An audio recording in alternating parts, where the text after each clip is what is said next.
Hi friends, welcome to Vijay boutique. நாம் இப்போது போன வீடியோவில் ஃபுல் டீட்டெயிலாக என்னால் சொல்ல முடியல. அதில் வந்து டைமிங் வந்து ரொம்ப கம்மியாக இருந்ததுனால சரி நம்ம நெக்ஸ்ட் வீடியோவில் ஃபுல் டீட்டெயிலாக சொல்லிக்கலாம் அப்படின்னு சொல்லிவிட்டு நான் வந்து என்னால் எவ்வளோ சொல்ல முடியுமோ அவ்வளோ மட்டும் சொல்லியிருந்தேன். மீதி வந்து பார்ட் 2 அப்படின்னு சொல்லிட்டு இந்த செகண்ட் வீடியோ வந்து நான் அப்லோட் பண்ணியிருக்கேன்.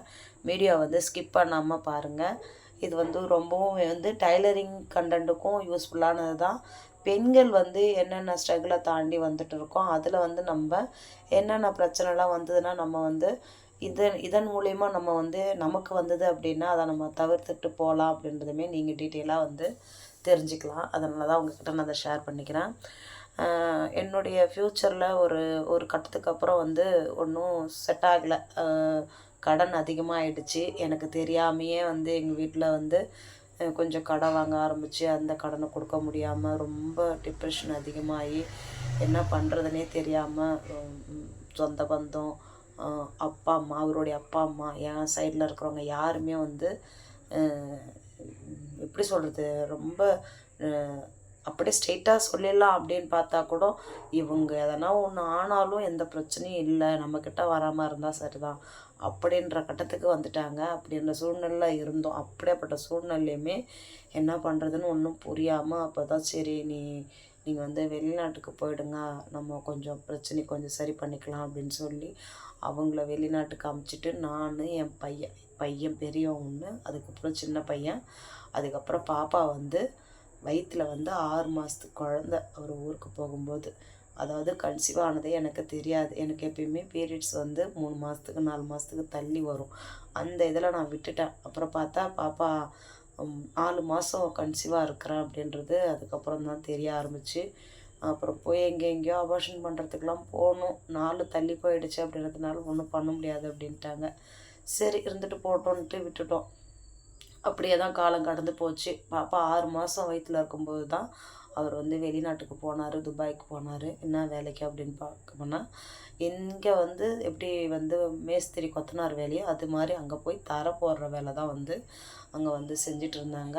அங்கே போய் செய்ய ஆரம்பித்து அதுக்கப்புறம் அவங்க வந்து அதில் நல்லா கொஞ்சம் பிக்கப் ஆகி அவருக்கு அங்கே ஒரு ஒரு ஒரு ஒரு நல்ல வேலையாக கொஞ்சம் மாற்றி விட்டாங்க. அதுக்கப்புறம் அவர் அதில் பிக்கப் ஆகிட்டு அங்கேயே இருந்தார்.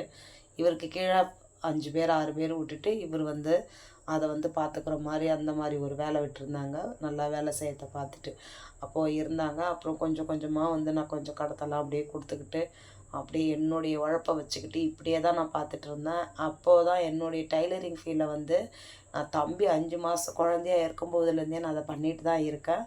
ஆனால் வந்து நான் வந்து நல்லா வந்து ஃபுல்லாக அந்த மிஷினில் உட்காந்து நல்லா தைச்சேன் அப்படின்னு பார்க்க போனாக்கா அந்த அளவுக்கு கிடையாது. நான் ரொம்ப வந்து இது எனக்கு நமக்கு கை கொடுக்கும் இந்த தொழில் அப்படின்னு சொல்லிட்டு நினச்சது, ரொம்ப இதில் உட்காந்து தைக்க ஆரம்பித்தது எல்லாமே வந்து இவர் வெளிநாட்டுக்கு போனதுக்கப்புறம் நம்மளும் கொஞ்சம் சப்போர்ட்டாக இருக்கலாமே, வீட்டில் உட்காந்துட்டு சும்மா தானே இருக்கிறோம் அப்படின்னு சொல்லிட்டு அப்புறம் அவர்கிட்ட நான் கேட்டு கடை வச்சுக்கலாமா அப்படின்னு கேட்டேன். வேண்டாம், நான் இல்லாத சரி வராது அப்படின்னாரு. இல்லை நம்ம ஊர் உள்ளாரே வச்சுக்கிறேன், நம்ம ஊர் உள்ளாரேனாக்கா கொஞ்சம் பயம் இல்லாமல் இருக்கலாம், கொஞ்சம் அப்புறம் வந்து ப்ராப்ளம் இல்லாத இடமா பார்த்து பண்ணிக்கலாம் அப்படின்னு சொல்லிட்டு கேட்கவும் அப்புறம் அவங்கக்கிட்டே நான் சொல்லியிருந்தேன். அவருடைய தாய் மாமா வீட்டிலே கடை கட்டி விட்டு வச்சுருந்தாங்க. சரி அங்கேவே நம்ம வச்சுக்கலாம், உனக்கும் சேஃப்டியாக இருக்கும், எனக்கும் கொஞ்சம் தைரியமாக இருக்கும் அப்படின்னு சொன்னார்ன்றதுனால சரி ஓகே நான் அங்கேயே நம்ம கடை பார்த்து வச்சுருந்தோம். அதுக்கப்புறம் தான் நான் ரொம்ப ரொம்ப ரொம்ப ரொம்ப ஸ்ட்ராங்காக வந்து மிஷினில் உட்கார ஆரம்பிச்சிட்டேன். எனக்கு இதுதான் அப்படின்ற மாதிரி ரொம்பவும் இது பண்ண ஆரம்பித்தேன். எனக்குன்னு பார்க்க போனாக்கா என்னுடைய உலகம் அப்படின்னு பார்க்க போனால் என்னுடைய குடும்பம். என்னுடைய குடும்பத்துக்கு அப்புறம் என் குடும்பத்தை நான் தக்க வச்சுக்கிறதுக்கு எனக்கு எது வந்து பக்கத்துணையாக இருந்தது அப்படின்னு பார்க்க போனாக்கா என்னுடைய டைலரிங் மிஷின் மட்டும்தான். என்னுடைய மிஷின் மட்டும்தான் எல்லாமுமாவே என் மிஷின் மட்டும்தான் இருந்தது. என் மிஷின் மட்டும் எனக்கு இல்லை அப்படின்னாக்கா, என்னுடைய தொழில் மட்டும் எனக்கு இல்லை அப்படின்னாக்கா கண்டிப்பாக என்னால் வந்து இன்றைக்கி வந்து இப்படிலாம் என்னால் பேச முடியுமான்னு கேட்டால் கண்டிப்பாக ஒரு கொஷின் மார்க் தான் இருந்திருக்கும். அன்றைக்கி வந்து அவர்கிட்ட நான் வந்து கேட்காம இருந்திருந்தேன் அப்படின்னா இன்றைக்கி நான் இந்த இடத்துல இருந்திருப்பேனான்னு கேட்டால் கண்டிப்பாக இல்லை. நான் அப்போ யோசித்தேன். ஆனால் நான் யோசித்ததுக்கு அவரும் தடை சொல்லாமல் சரி வச்சுக்கோ அப்படின்னு சொன்னார். அப்படின்னா அப்போ மட்டும் அவர் இல்லை வேண்டாம் நான் தான் இங்கே இருக்கிறேன்ல, நீ எந்த வேலையும் செய்ய தேவையில்ல அப்படின்னு சொல்லியிருந்தாரு அப்படின்னா கண்டிப்பாக வந்து என்னால் இதில் வந்து சக்ஸஸ்ஃபுல்லாக வந்து வந்திருக்கவே முடியாது. நம்ம ஒரு விஷயத்த யோசிக்கிறோம், அது வந்து நம்ம குடும்பத்துக்கு ரொம்ப சப்போர்ட்ஃபுல்லாக இருக்கும் அப்படின்னு சொல்கிறோம். அது சரி இவங்க யோசிக்கிறது சரியாக தான் வரும் அப்படின்ற மாதிரி நம்பிக்கை வச்சு நமக்கு ஒரு ஊன்றுகோலாக நிற்கிறாங்க பார்த்தீங்களா, அதில் தான் வந்து நம்மளால் சக்ஸஸ்ஃபுல்லாக ஆக முடியும். அப்படி தான் நான் வந்து என்னுடைய தொழிலை வந்து நான் ரொம்ப நேசிக்க ஆரம்பித்தேன். என்னுடைய உலகமே இதுதான் அப்படின்ற மாரி யோசித்தேன். ஏன்னா இன்றைக்கி வந்து என்னை சொந்த பந்தம் கையை விட்டுடுச்சு. அவங்க அப்பா அம்மா கையை விட்டாங்க. என் வீட்டு சைட்லேருந்து என் அண்ணன் தம்பிகளும் என்னை கையை விட்டுட்டாங்க. அப்படி இருக்கிற சூழ்நிலையில் எனக்கு வந்து எங்கள் வீட்டுக்கார் வேலை செஞ்சார். நான் வந்து என் டைலரிங் வேலையை பார்த்தேன். என் பசங்களையும் பார்த்துக்கிட்டேன். என்னுடைய கடத்தையும் அடைச்சேன். கொஞ்சம் கொஞ்சமாக அப்படியே போச்சு. 5½ வருஷம் அவர் வெளிநாட்டில் இருந்தார். நான் கடையில் இருந்துக்கிட்டு என்னுடைய வருமானமும் அவருடைய வருமானத்தையும் சேர்த்து கொஞ்சம் கொஞ்சமாக கடத்தை கொடுத்துட்டு, இன்றைக்கி வந்து நான் வந்து இன்றைக்கி கடத்தை முக்கால்வாசி இன்னும் கால்வாசி இருக்குது. அது வந்து அந்த அளவுக்கு நமக்கு நெருக்கடி இல்லை. அதனால் கொஞ்சம் ப்ராப்ளம் இல்லாமல் இருக்கேன். மற்றபடி முக்கால்வாசி கடத்தை வந்து அவர் அங்கே ஏற்கனவே வாங்கி வச்ச கடத்தை நாம் அடைச்சோம் அப்படின்னு பார்க்கும்போது என்னுடைய தன்னம்பிக்கை தான். அவரே வந்து ஊர்லேருந்து வந்துட்டு சொன்னார், இந்த அளவுக்கு நீ இந்த கடத்தெல்லாம் வந்து அடைச்சி வச்சுருக்க, அதுக்கு காரணமே நீ தான் அப்படின்ற மாதிரி எனக்கு வந்து சொல்லியிருந்தார். அப்புறம் அவருக்குமே வந்து அங்கே இருந்தவங்கெல்லாம் அக்கம் பக்கம் இருக்கிறவங்கலாம் சொல்லியிருந்தாங்க, இந்த அளவுக்கு அவள் எல்லாத்தையுமே சரி பண்ணி இருக்கிறான்னா அவளுக்கு நீ வந்து நீ தாண்டா பார்த்து பத்திரமா வச்சுக்கணும், அவளுடைய லைஃப் அவளுடைய எல்லாமே நீ தான்ற மாதிரி அவள் இருக்கா, அதுக்கேற்ற மாதிரி நீ நடந்துக்கடா அப்படின்னு அக்கம் பக்கம் இருக்கிறவங்களும் சொல்லி அவருக்கு புரிய வச்சு அவரும் புரிஞ்சுக்கிட்டு அதிலருந்து அவர் குடும்பத்தை நீ பார்த்துக்கோ, நீ பார்த்தது சரியாக தான் இருந்தது அப்படின்னு சொல்லி அவர் அதிலருந்து நான் தான் பார்த்துக்கிறேன், வரவு செலவு கணக்கு, குடும்பத்துக்கு எதனா வேணும், நல்லது செய்யணும், கெட்டதுக்கு ஏதாவது தேவைப்படுது, எதுக்காக இருந்தாலும் நான் தான் அப்படின்ற மாதிரி ஆயிடுச்சு. ஆனாலுமே இது வரைக்கும் என்னால் முடிஞ்ச வரைக்கும் கடன் அந்த அளவுக்கு இல்லாமல் அப்படியே இருந்தாலும் அது எப்படி சால்வ் பண்ணணும் அப்படின்ற மாதிரி தான் நான் யோசித்து வாங்கி, அது ஒரு லோன் முடிஞ்சுது அப்படின்னா மறு லோன் போட்டு அந்த கடத்தை கொடுத்துட்டு அப்படி தான் போயிட்டுருக்கு. முடிஞ்ச வரைக்கும் வட்டி கொஞ்சம் கொடுக்க முடியாமல் பார்க்குற மாதிரி தான் நானும் ட்ரை பண்ணிகிட்ருக்கிறேன். ஆனால் வந்து என்னால் முடிஞ்ச வரைக்கும் ட்ரை பண்ணுறேன். முடிகிற கண்டிஷனில் இருக்கும்போது பண்ணுறேன், முடியலன்னும் போது வேறு வழியே இல்லை. ஏன்னா இன்றைக்கி வந்து வட்டியை பார்த்தோம் அப்படின்னாக்கா இன்றைக்கி வந்து நம்ம அசிங்கப்பட்டுட்டு தான் உட்காந்துருக்கணும், பழைய குருடி கதவு துரடின்னு.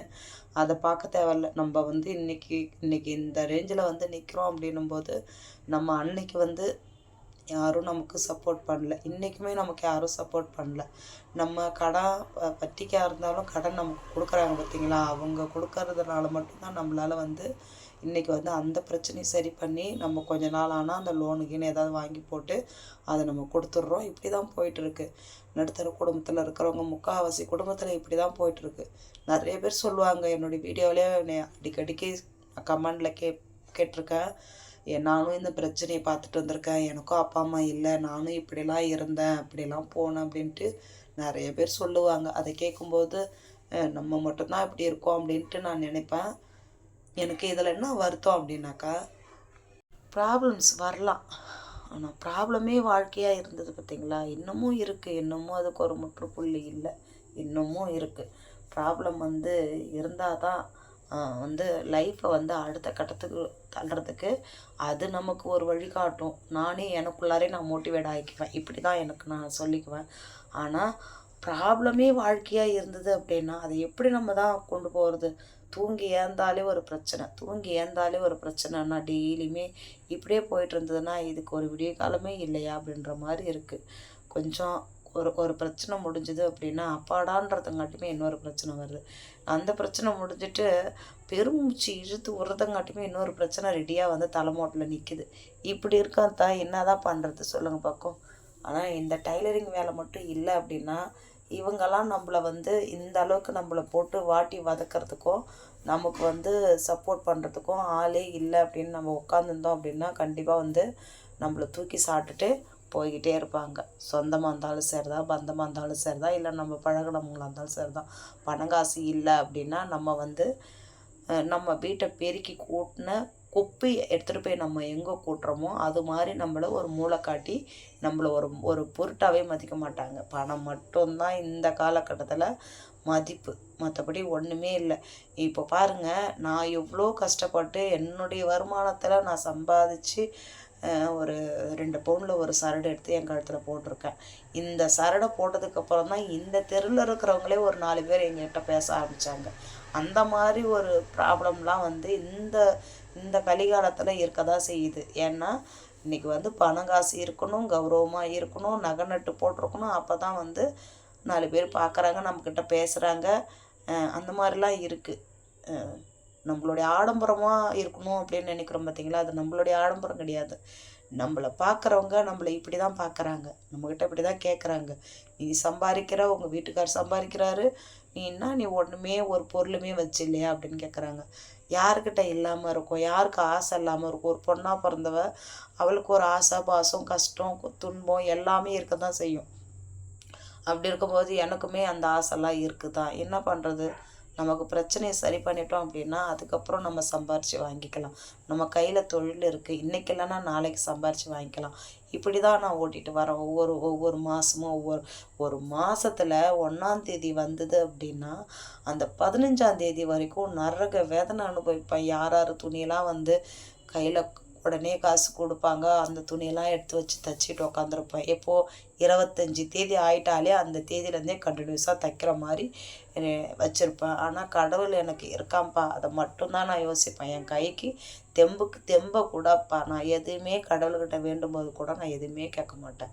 என்னையும் என் குடும்பத்தையும் நல்லபடியாக வை, என் கைக்கு தெம்பை கொடு, என் குடும்பத்தை பார்த்துக்கிறதுக்கு, இப்படி தான் நான் சொல்லுவேன். ஆனால் அதை மட்டும் என் கடவுள் வந்து எனக்கு அதை செஞ்சிட்டு இருக்கிறாரு. நான் நினச்சி வேண்டுற தெய்வமும் எனக்கு பக்கத்துணையாக இருக்குது அப்படின்றத நான் கண்டிப்பாக சொல்கிறேன். இருக்காங்க.